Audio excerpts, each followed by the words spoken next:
What's up? Thanks for being here. Twin System recap for Wednesday's games. We're going to talk about Charlee Soto. Actually, let's lead with the minor leagues today, shall we? Charlee Soto with a great start. This guy's really on a roll for the Mighty Mussels. 18 years old and really hitting his stride here.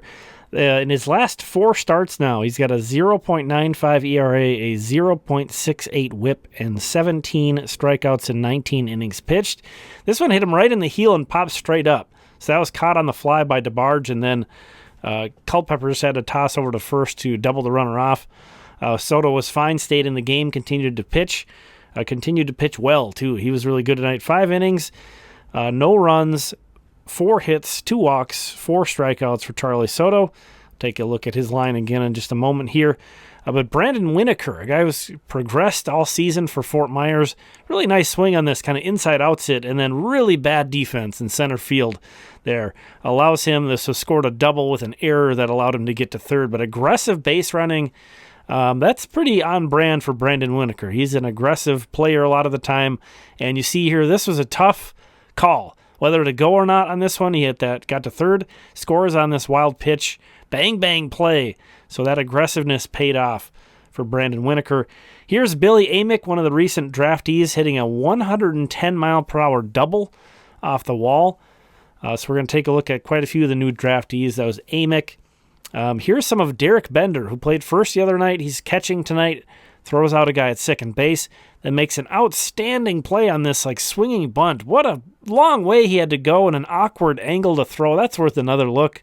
Again, this is Derek Bender, another guy who is from the 2024 draft class. Kind of considered a bit of a borderline catcher, but he had a hell of a game tonight back there.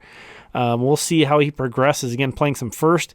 Here he is, 2 outs, down 1-2 in the count. He takes 3 pretty good 2-strike pitches. This is still Derek Bender to draw a walk to continue the inning. A little spicy about it, too. I like it.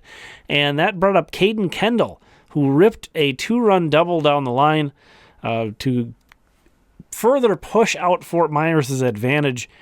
They gave up the lead, tied it up, fought back, and won this one. But Caden Kendle, you saw with that double, also made a diving catch here, made a great leaping catch last night. So 2 nights with really nice catches in right field in a row for Caden Kendle, another one of those 2024 draftees. But over to Wichita and Cory Lewis, he's on a roll as well. Charlee Soto hot, Cory Lewis very hot, struck out 7 over 5 1/3 innings tonight. Over his last 5 starts, that's 24 2/3 innings, he's got an 11.7 K per 9 to go with a 1.46 ERA. So 32 strikeouts in his last 24 2/3 innings. Big time Cory Lewis is back.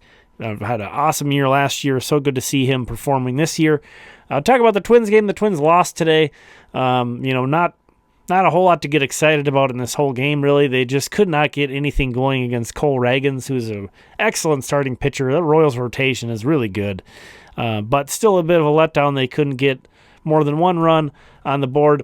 Here you see was the lineup. I mean, it's tough. It's tough. No Correa, obviously. No Buxton. We're still kind of waiting word. He might need an IL stay. He might not.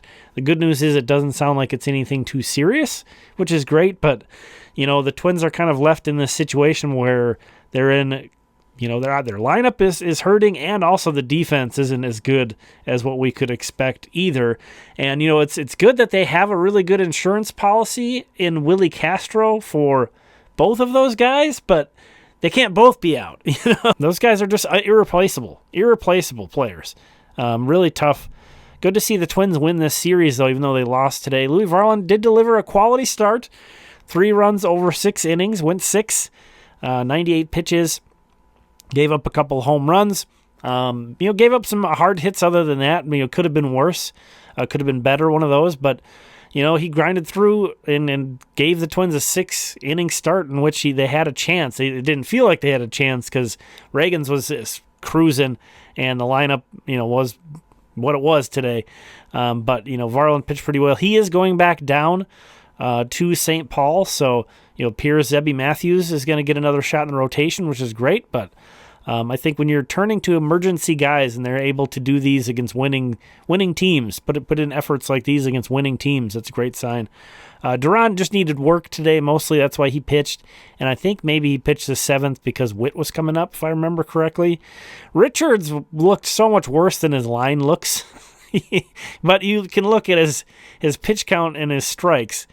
Threw less than 50% of his pitches for strikes today. And here are the results for this evening. Twins and Saints lose. Everybody else wins. Saints lost kind of a heartbreaker, unfortunately. Diego Castillo came in for a save chance. They were leading by a run. In the 9th inning, he gave up a single, then a fielder's choice. It was a double play ball that an error was committed on, so you didn't get help from his defense there, and that was followed by a walk-off single. So rough. But again, if you missed the lines from Cory Lewis and Charlee Soto, there they are. And Ricky Castro pitched well for the Colonels, a guy they signed out of Indy Ball. Had a really nice 6 innings and 1 run given up for the Colonels. Shout out to him. Moving on over to the notable hitting performances. Carson McCusker had a 4-hit night for the Wind Surge, including a triple-double, 3 doubles in that game. He was the DH. And Ricardo Olivar hit his first Double-A homer. First home run since being called up from the Colonels. So that's nice. Gabriel Gonzalez had a 2-hit game with a walk. We looked at a little bit of Brandon Winokur, and then Jair Camargo had a big game. 2 hits, a walk. One of the hits was a double, and he actually stole a base. So that does it for me. Thanks so much for checking this one out. Really appreciate you. We'll talk again soon.